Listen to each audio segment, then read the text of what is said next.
सर्वप्रथम मैं अपना परिचय देना चाहूँगा। मैं डॉक्टर महेंद्र सिंह तड़वाल, सहायक प्राध्यापक राजनीति विज्ञान, शासकीय महाविद्यालय टिमरनी, जिला हरदा, मध्य प्रदेश। मैं आज भारत की शिक्षा नीति 2020 पर अपने विचार रखना चाहता हूँ। शिक्षा नीति किसी भी राष्ट्र की मूलभूत आवश्यकता होती है, जिसमें अतीत का विश्लेषण, वर्तमान की आवश्यकता तथा भविष्य की संभावनाएं निहित होती हैं। शिक्षा नीति की दृष्टि से विडंबना यह रही कि 1968 में पहली और 1986 में दूसरी शिक्षा नीति के बाद सरकारों के द्वारा शिक्षा का क्षेत्र उपेक्षित छोड़ दिया गया था। 34 साल बाद देश में एक नई शिक्षा नीति लागू की जा रही है। गौरतलब है कि नई शिक्षा नीति 2020 की घोषणा के साथ ही मानव संसाधन मंत्रालय का नाम बदलकर शिक्षा मंत्रालय कर दिया गया है।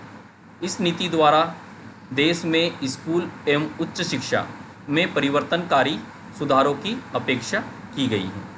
इसके उद्देश्यों के तहत वर्ष 2030 तक स्कूली शिक्षा में 100% सकल नामांकन अनुपात GER के साथ साथ पूर्व विद्यालय से माध्यमिक स्तर तक शिक्षा के सार्वभौमिकरण का लक्ष्य रखा गया है।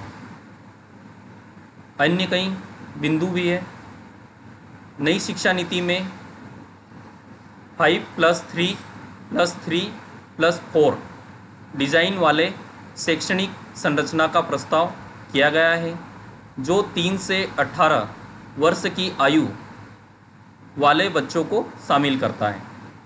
5 साल प्री प्राइमरी स्कूल के,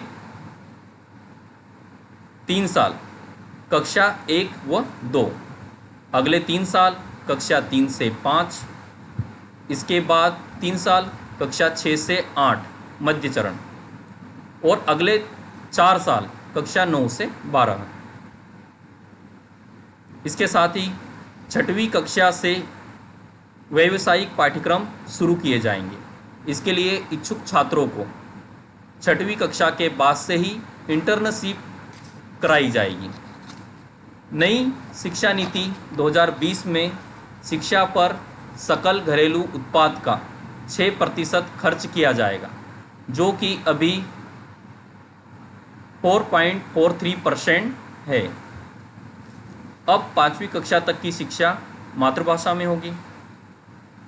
इसके साथ ही लॉ और मेडिकल एजुकेशन को छोड़कर समस्त उच्च शिक्षा के लिए एक एकल निकाय के रूप में भारत उच्च शिक्षा आयोग HECI का गठन किया जाएगा।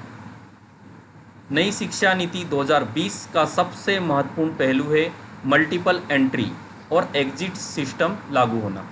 अभी यदि कोई छात्र 3 साल इंजीनियरिंग पढ़ने या 6 सेमेस्टर पढ़ने के बाद किसी कारण से आगे की पढ़ाई नहीं कर पाता है, तो उसको कुछ भी हासिल नहीं होता है। लेकिन अब मल्टीपल एंट्री और एग्जिट सिस्टम में 1 साल के बाद पढ़ाई छोड़ने पर सर्टिफिकेट, 2 साल के बाद डिप्लोमा और 3-4 साल के बाद पढ़ाई छोड़ने के बाद डिग्री मिल जाएगी।